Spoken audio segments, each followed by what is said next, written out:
Hello everyone. हम लोगों ने इसके पहले देखा कि कैश फ्लो स्टेटमेंट में ऑपरेटिंग एक्टिविटीज से कैश के फ्लो को कैलकुलेट करने के दो मेथड हैं। पहला डायरेक्ट मेथड और दूसरा इनडायरेक्ट मेथड। तो डायरेक्ट मेथड को हम लोगों ने समझ लिया और उस पर एक दो सवाल बनाकर भी देखा। आज हम लोग इनडायरेक्ट मेथड में कैश के फ्लो का कैलकुलेशन ऑपरेटिंग एक्टिविटी में कैसे करते हैं उसका फॉर्मेट समझते हैं और फिर उस पर एक दो सवाल बनाकर देखेंगे। तो पहले समझते हैं फॉर्मेट क्या और कैसे रहता है।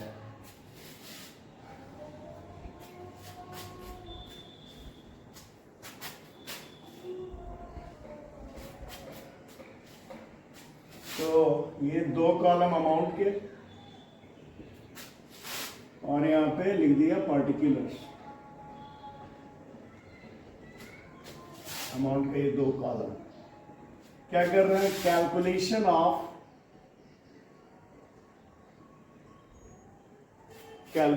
Of cash flow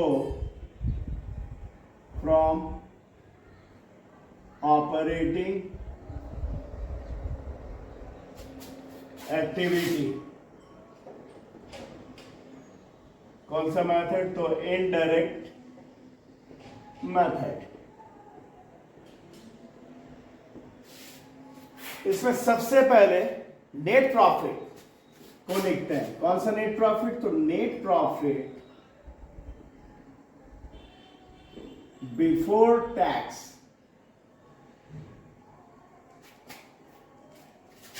net profit before tax and extra ordinary items. मतलब कि वो प्रॉफिट दिखाते हैं जिसमें से टैक्स नहीं घटा हुआ है, ना ही एक्स्ट्रा ऑर्डिनरी आइटम का एडजस्टमेंट हुआ है। तो ये एक्स्ट्रा ऑर्डिनरी आइटम क्या है? तो एक्स्ट्रा ऑर्डिनरी आइटम मतलब वो इनकम, वो एक्सपेंस जो बिजनेस के नॉर्मल रूटीन के नहीं है, जैसे कि proceed from flood relief settlement या लॉस ऑन स्पेकुलेशन। तो वो सारे एक्सपेंस, लॉस और इनकम जो कि बिजनेस के नॉर्मल रूटीन के नहीं है, वो सारे एक्स्ट्रा ऑर्डिनरी आइटम है। तो कौन सा प्रॉफिट दिखाते हैं? वो प्रॉफिट दिखाते हैं जिसमें से ना तो टैक्स घटाया गया अभी और ना तो एक्स्ट्रा ऑर्डिनरी आइटम का एडजस्टमेंट किया गया। उसके बाद इसमें नॉन कैश और नॉन ऑपरेटिंग एक्सपेंसेस और नॉन कैश और नॉन ऑपरेटिंग इनकम का एडजस्टमेंट किया जाता है। तो नॉन कैश और नॉन ऑपरेटिंग एक्सपेंसेस को जोड़ा जाता है इस नेट प्रॉफिट के साथ और नॉन कैश और नॉन ऑपरेटिंग इनकम को घटाया जाता है इस नेट प्रॉफिट से। तो नॉन कैश और नॉन ऑपरेटिंग एक्सपेंसेस क्या सारे हैं जिसे के जोड़ते हैं? तो भाई सबसे पहले डेप्रिसिएशन ऑन फिक्स्ड एसेट्स, इसे जोड़ते हैं। फिर गुडविल या पेटेंट या कॉपीराइट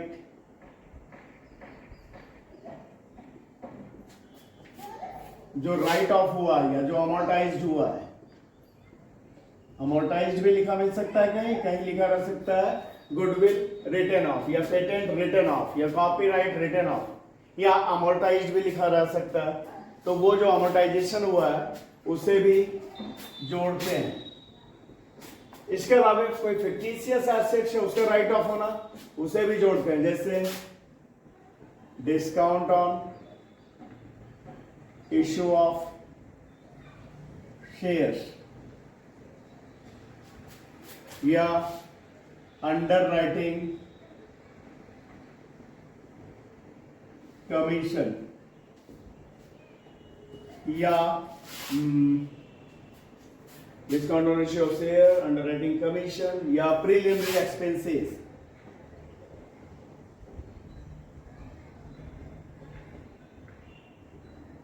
रिटर्न ऑफ। तो ये सारा अगर राइट ऑफ हो रहा है तो इसे भी जोड़ते हैं। तो कहने का मतलब कोई भी तरह का डेप्रिसिएशन, कोई अमोर्टाइजेशन या कोई रिटर्न ऑफ होना कोई एसेट का, उसे भी यहां पे जोड़ देते हैं। ये सारे नॉन कैश एक्सपेंसेस हैं। इसके अलावा loss on interest on long term borrowings, जैसे डिबेंचर्स वगैरह पे अगर इंटरेस्ट पे किया गया है तो interest on long term borrowings, इसे भी जोड़ा जाता है। और इसके बाद loss on sale of fixed assets, कोई फिक्स्ड एसेट्स को बेचा गया, loss on sale of fixed assets, या कोई लॉन्ग टर्म इन्वेस्टमेंट को बेचा गया और उसको लॉस पे बेचा गया, मतलब उसको बेचने में नुकसान हुआ है, लॉस हुआ है, तो उसे भी जोड़ते हैं। तो क्या लिखा, loss on sale of fixed assets और लॉन्ग टर्म इन्वेस्टमेंट, तो इसे भी क्या किया जाता है, जोड़ दिया जाता है। इसके अलावा provision for tax, provision for tax से भी जोड़ते हैं। फिर प्रोविजन फॉर बैड डेट, यहीं पे लिख देते हैं, या provision for bad debt show, provision for tax है तो उसे भी जोड़ते हैं। प्रोविजन फॉर बैड डेट्स है, या प्रोविजन फॉर डाउटफुल डेट्स लिखा हुआ है तो उसे भी जोड़ते हैं, प्रोविजन फॉर डाउटफुल डेट्स, इसे भी जोड़ दिया जाता है। इसके बाद में और क्या रहता है, डिविडेंड, प्रोपोज डिविडेंड या फाइनल डिविडेंड।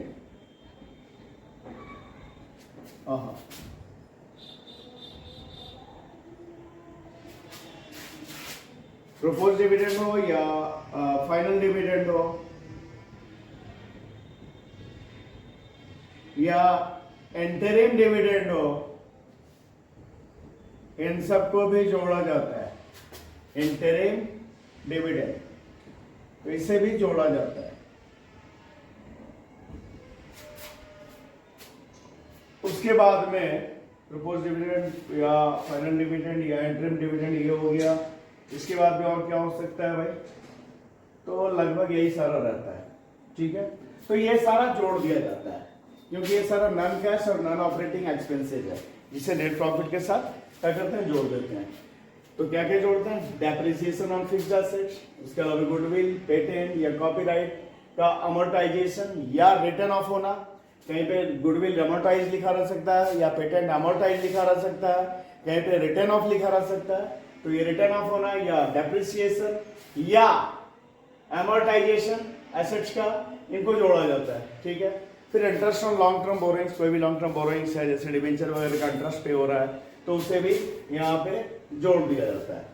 फिर loss on sale of fixed assets या loss on sale of long term investment, इसे भी जोड़ते हैं। और फिर प्रोविजन फॉर टैक्स है या प्रोविजन फॉर बैड डेट्स है तो उसे जोड़ते हैं।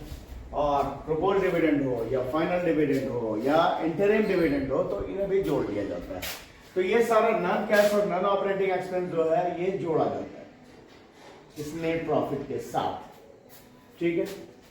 उसके बाद में जो नॉन कैश और नॉन ऑपरेटिंग इनकम्स हैं उन्हें घटाया जाता है। तो वो क्या सारा में हो सकता है, लेस, उसमें हो सकता है profit on sale of, profit on sale of fixed assets या long term investment, long term, LT से लॉन्ग टर्म है ना, इन्वेस्टमेंट मतलब फिक्स्ड एसेट्स को बेचने पे या लॉन्ग टर्म इन्वेस्टमेंट को बेचने पे कोई फायदा हुआ तो उसे घटाते हैं, नुकसान हुआ तो उसे जोड़ते हैं। अभी यहाँ पे लिखा है ना, loss on sale of fixed assets और लॉन्ग टर्म इन्वेस्टमेंट, उसे जोड़ते हैं। लेकिन profit on sale of fixed assets या लॉन्ग टर्म इन्वेस्टमेंट है तो उसे घटाते हैं। इसके बाद डिविडेंड रिसीव्ड को घटाते हैं, डिविडेंड रिसीव्ड है तो उसे घटाते हैं। और फिर रिफंड ऑफ टैक्स है तो उसे घटाते हैं।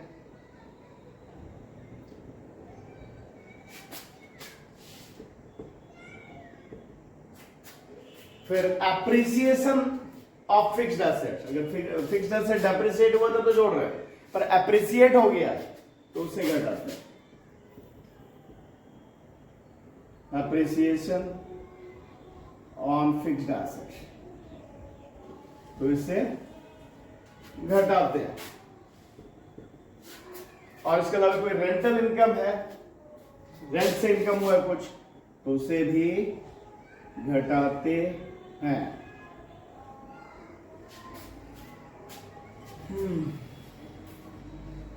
अच्छा, एक और आइटम जो जोड़ने वाला में है वो रह गया, वो हो सकता है अगर रिजर्व में कोई ट्रांसफर हो रहा है तो, वो जनरल रिजर्व में ट्रांसफर हो या डिबेंचर रिडम्पशन रिजर्व में ट्रांसफर हो, वो कुछ है तो उससे भी क्या करते हैं, जोड़ते हैं। ट्रांसफर टू रिजर्व वो है तो उसे भी क्या करते हैं, जोड़ते हैं, है ना। तो ये जोड़ लेते हैं, ये सारा नॉन कैश और नॉन ऑपरेटिंग एक्सपेंस को जोड़ दिया जाता है, ठीक है, इस प्रॉफिट के साथ में। उसके बाद में उसमें से ये सारा जो है नॉन कैश और नॉन ऑपरेटिंग इनकम, इन्हें क्या किया जाता है, यहां पे घटा दिया जाता है। तो ये करने के बाद जो आता है अपने पास वो क्या होता है, तो वो होता है ऑपरेटिंग प्रॉफिट, वो होता है operating profit before working capital. थोड़ा ऊपर से लिखते हैं ना, जगह की कमी है, यहां से करते हैं, यहां से लिखते हैं operating profit before working capital changes निकल कर आता है। कैसे, तो net profit before tax and extraordinary item के साथ में नॉन कैश और नॉन ऑपरेटिंग एक्सपेंस को जोड़ दिया जाता है और नॉन कैश और नॉन ऑपरेटिंग इनकम को घटा दिया जाता है ना।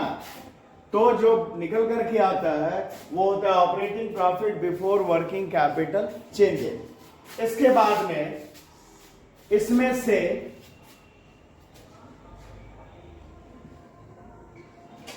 क्या किया जाता है भाई, हाँ, तो इसमें ऐड किया जाता है, क्या ऐड किया जाता है, डिक्रीज इन करंट एसेट्स।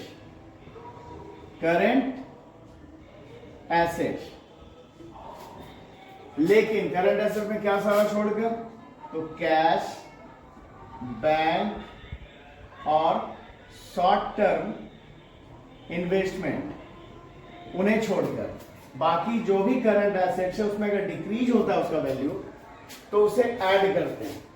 अच्छा, ये इंक्रीज या डिक्रीज क्या मिलेगा, तो ये सवाल में दिया रहेगा, बिगिनिंग ऑफ द ईयर उसका बैलेंस दिया रहेगा करंट एसेट्स का, और एंड ऑफ द ईयर उसका बैलेंस दिया रहेगा करंट एसेट्स का या करंट लायबिलिटी का भी।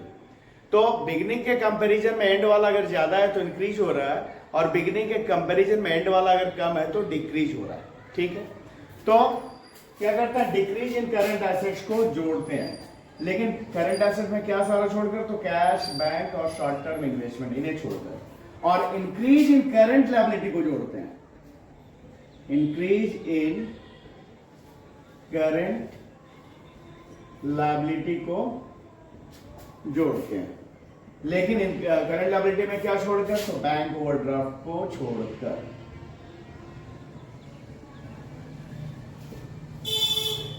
तो क्या समझ में आया, डिक्रीज इन करंट एसेट्स को जोड़ देते हैं और इंक्रीज इन करंट लायबिलिटी को जोड़ते हैं। करंट एसेट में क्या छोड़कर, तो कैश, बैंक और शॉर्ट टर्म इन्वेस्टमेंट को छोड़कर, और करंट लायबिलिटी में क्या छोड़कर, तो बैंक ओवरड्राफ्ट को छोड़कर, ठीक है। इसके बाद लेस करते हैं क्या, तो इससे जोड़ते हैं, तो इसे यहां पे ऐसे करके कर दिया, ये जोड़ते हैं, ठीक है। उसके बाद में लेस करते हैं क्या, तो इंक्रीज इन करंट एसेट्स को घटाते हैं, लेस करते हैं। तो भाई करंट एसेट में क्या क्या छोड़कर, वही कैश, बैंक और शॉर्ट टर्म इन्वेस्टमेंट को छोड़कर बाकी जो भी करंट एसेट्स इंक्रीज हो रहा है उसे क्या करते हैं, घटाते हैं। और करंट लायबिलिटी का अगर डिक्रीज हो रहा है तो उसे घटाते हैं। Decrease in current liability, bank overdraft को छोड़कर, bank overdraft, OD overdraft, decrease in current liability को घटाते हैं। ठीक है, तो ये घटने वाला आइटम है, तो इसे यहां पे क्या किया जाता है, घटा दिया जाता है। तो इसके बाद मतलब करंट लायबिलिटी और करंट एसेट्स के एडजस्टमेंट के बाद जो निकल करके आता है वो आता है हमारा cash flow from operating activity. यहां जो आएगा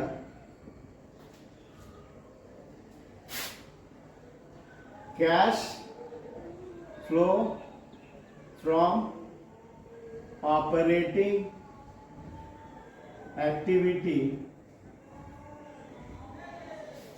बिफोर टैक्स।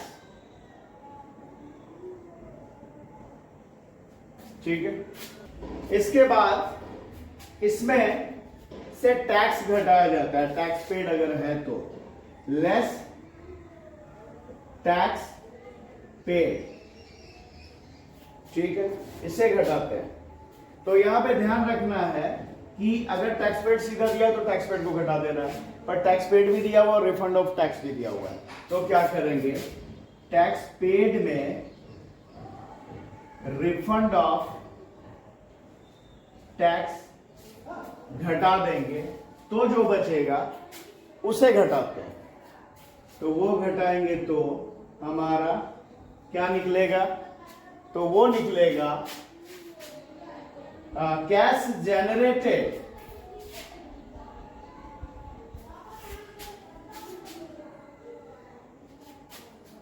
क्या निकलेगा, cash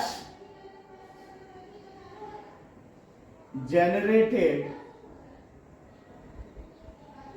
from operating activity, cash generated from operating activity after tax,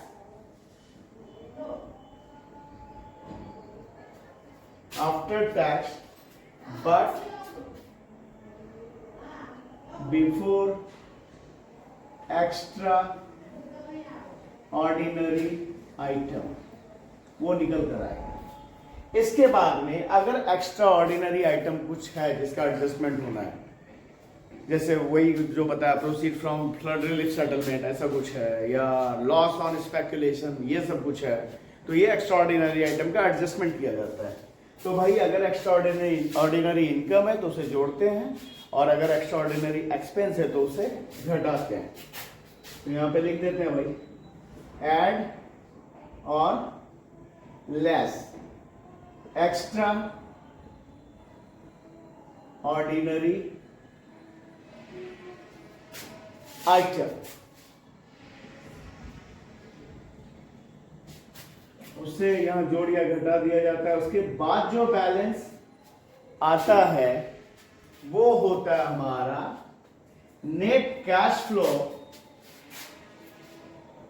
वो जो फाइनल निकल कर आता है वो क्या होता है, net cash flow from operating activity.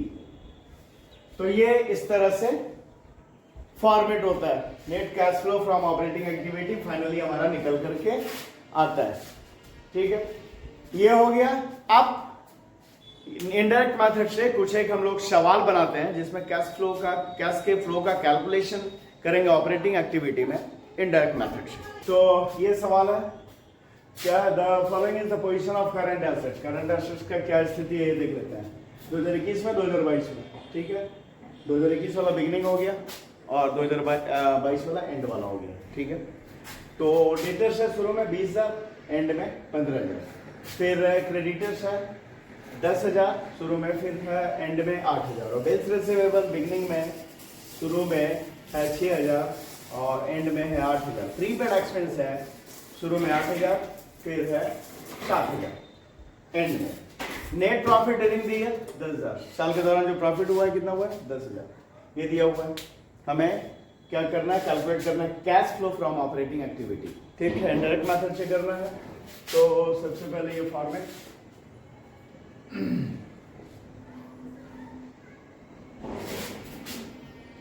Calculation of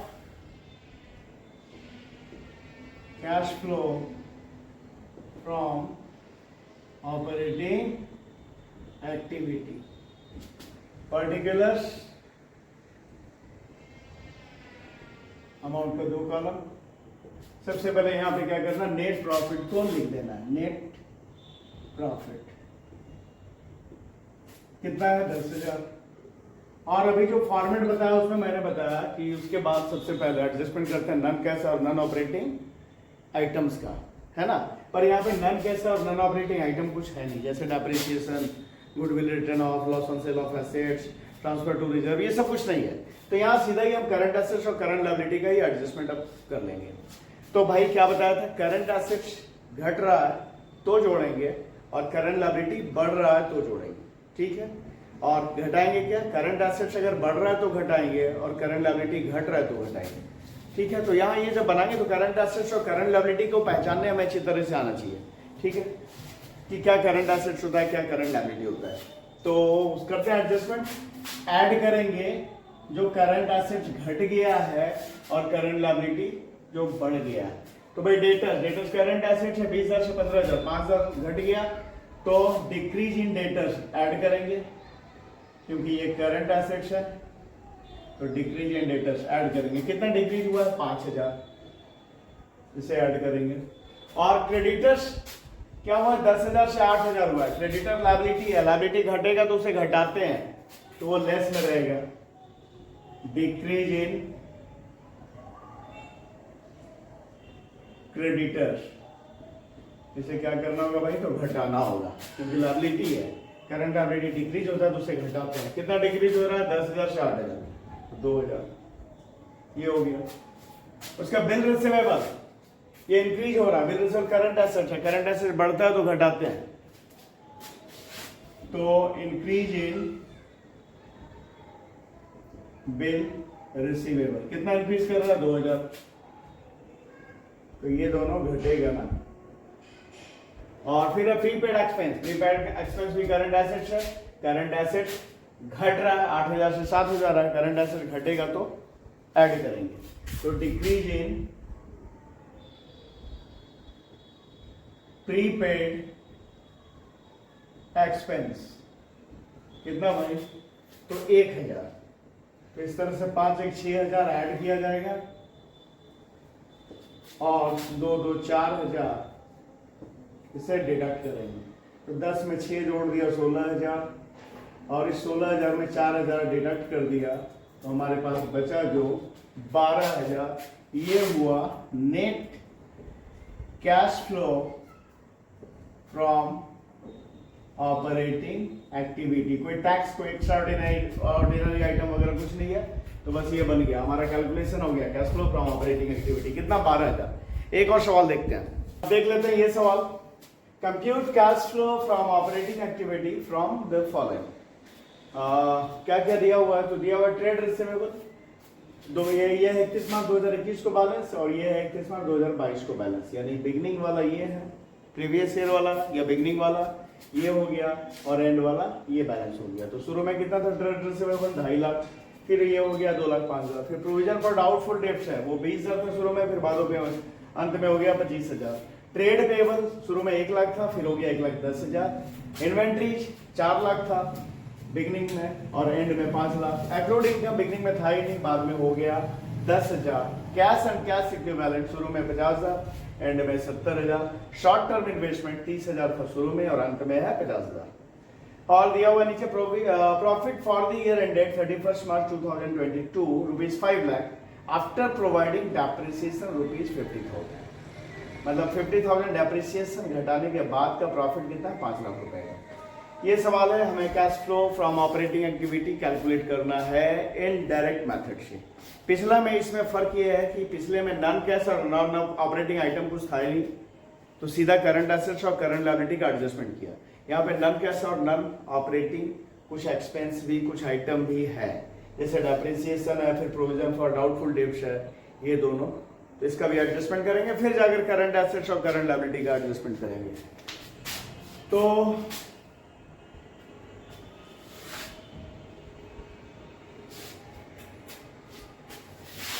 calculation of cash flow from operating activity.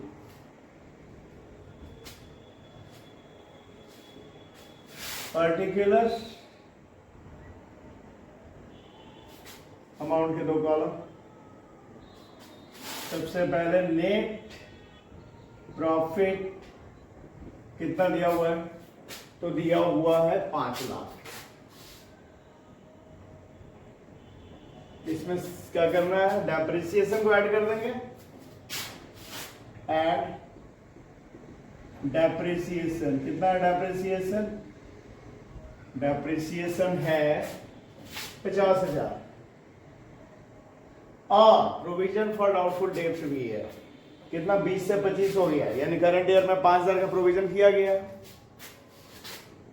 तो प्रोविजन फॉर डाउटफुल डेब्ट्स कितना भाई, तो 5,000 मिलाकर हो गया 55,000।